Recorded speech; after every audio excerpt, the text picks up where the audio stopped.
I've noticed there's a direct relationship with success and how little you leave for chance.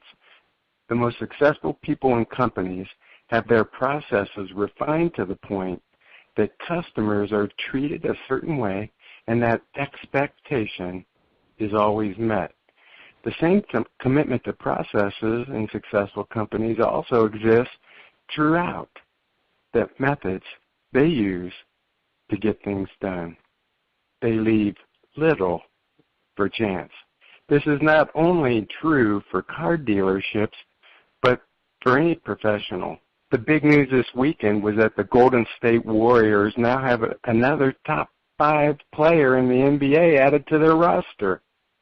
They wanted Kevin Durant so that they would leave very little for chance to become the favorite to be the next NBA champions. Fact is, if you look at Vegas odds makers, they're already now listed as the favorite to become next year's NBA champions. That's leaving very little for chance. It gives them the best shot to win. Now, this is a team that last year won 73 games, an NBA best. Yet they have the culture that said, all right, we didn't win.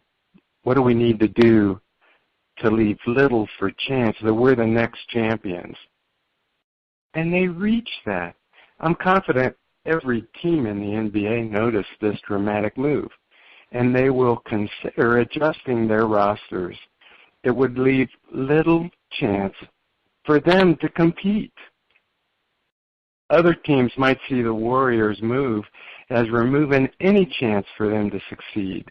So they would dump valued players in advance of the poor season they expect. Is there very little chance that anyone could listen to this and not understand which attitude will be the most successful for their team? As with anything in life, there's a delicate balance involved. I'm not suggesting that managers must micromanage the staff to achieve good performance. Quite the opposite is true. However, understanding leaving little for chance is a requirement of being successful. We must develop a culture that looks at our daily operation with the common theme, what process or procedure could we implement that will make us better? When a car dealership hires us for consulting, that's what we spend our time on. We explain in great detail what the best practice processes are and how to implement them. We have the privilege of visiting hundreds of dealerships across the United States and noticing what they do very well that works. We constantly evaluate and develop best practice processes for us, for our clients. What does this mean for you and your dealership today? Do you leave for chance how a customer is accepted into the dealership? How are repair orders written? How about the follow-up? How about scheduling? So where you get into what we do every day, what processes or procedures we do every day, do you see that the less you leave to chance, the better your odds are of being successful? Recently, I've just finished an e-book that's going to be published and available very soon, sometime this week. This is going to be available, and it leaves little chance of how we sell different services to our customers. Now, some of the people that train advisors want to overcome objections. They want to they can hear no 5 times and still come at the customer, which I think is totally opposite of what is needed.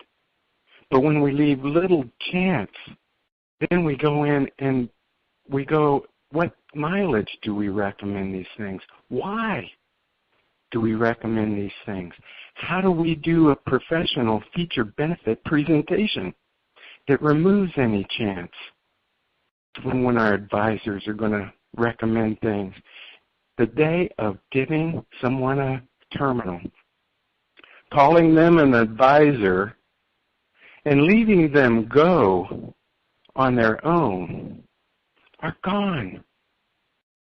That's not good odds. That's not leaving little chance.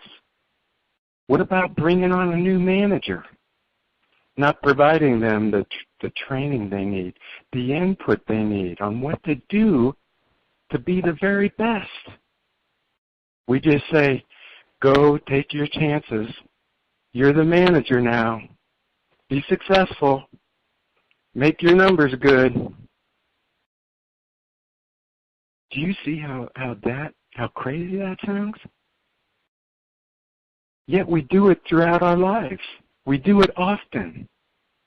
We take little concern for these things. And then we wonder, why did we get the outcome we do?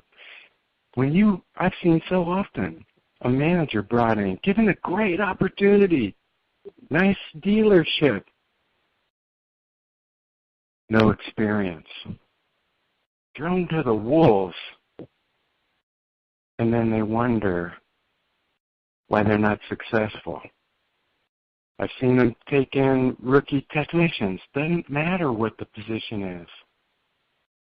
I've done it.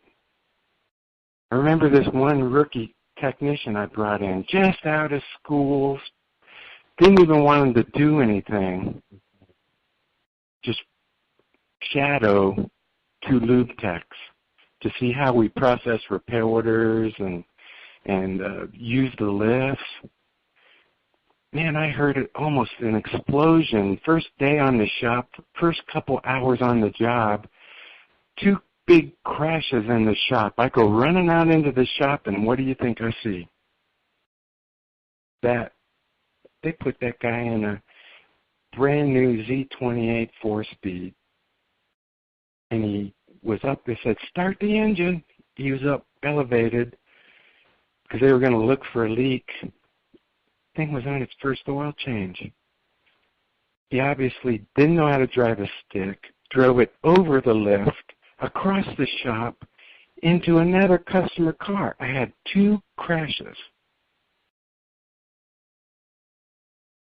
First day was because he didn't listen. I thought I removed any obstacles by just saying I want him to shadow. I told the 2 lube guys, I just wanted him to shadow them. I thought I left little for chance. But if you look at these incidents and you look at throughout your shop, throughout your life, throughout your dealership, what obstacles are in your way? What are you leaving to chance? Don't micromanage things, but definitely have the processes such that your customers are treated a certain way, that your scheduling is done a certain way, that you wake up and you arrive at the right times.